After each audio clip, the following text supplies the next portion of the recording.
So what's up mga ka-opa? So andito naman po tayo sa aking vlog na gagawin papalitan ko tong isang part ng aking crankcase cover So ito yung binili ko sa online na pandagdag angas forma sa ating crankcase cover. So binilang ko na rin yan ng pangpadagdag design pa, yung star logo na yan na silver.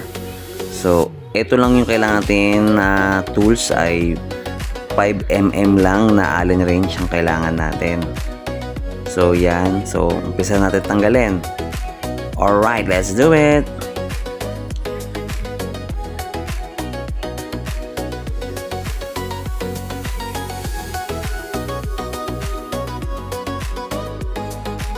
Okay, so pag natanggalan natin yung tatlong bolts so matatanggal na yan. Yun nga lang, so kung makikita nyo, napakadumi. So ang kailangan natin dyan ay ating lilinisan. So syempre may nakaredy tayong basahan dyan pupunasan natin yan. Yan, so yan.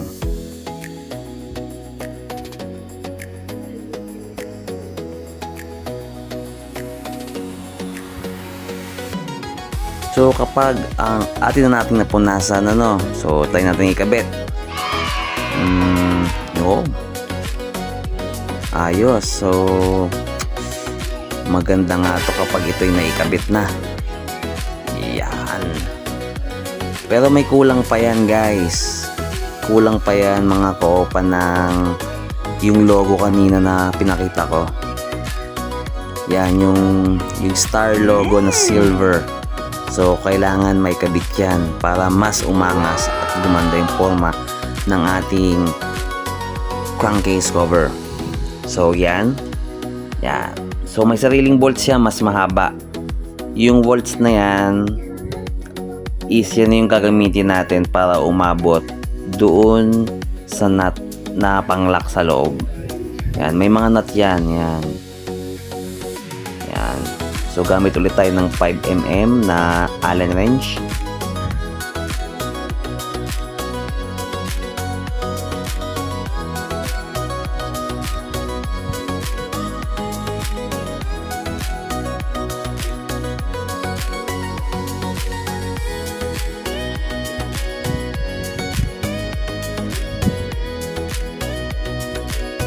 So dahan-dahan lang sa paghihigpit Yan.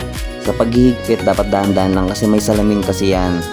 May tendency kapag nahigpitan nyo ng husto yan, possible mabasag yung salamin. So sayang naman So ayan na. Tapos konting punas lang kasi syempre may mga alikabok na kumapit dyan.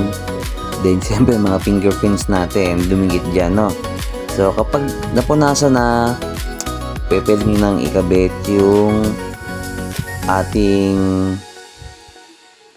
isang part ng crankcase cover So yan. So binabalik ko na yung mga bolts. So tatlong bolts lang naman yan mga ka-opa. Yan, gamit ulit tayo ng 5mm lang ang tools na ating kailangan gamitin 5mm lang na Allen wrench So yan. So ikakabit na natin ulit. So yung bolts ko nga pala dyan is mga na yan, mga CNC bolts na yan. Pinalitan ko na yan. So kabitan natin.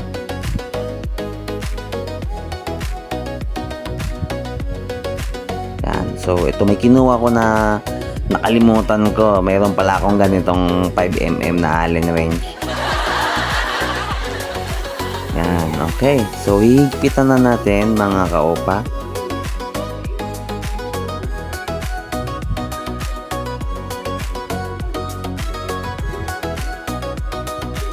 So ganun din, huwag din masyadong pagkahigpitan para hindi rin tayo mahirapan kapag babaklasin natin. Yan, yung saktong higpit lang. Yan, huwag masyadong mahigpit. Okay, papakiramdaman nyo lang naman yan kapag alam nyo na na masikip na. Okay na yun, huwag nang masyadong mahigpit.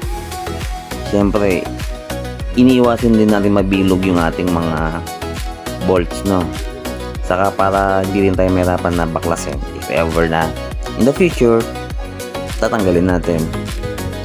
So yan, mahigpit na. Alright. Okay, patapos na yan mga kaopa. Konting tiis na lang mga kaopa. Yun. Ayos. So, tansyahan lang ang paghigpit. Okay.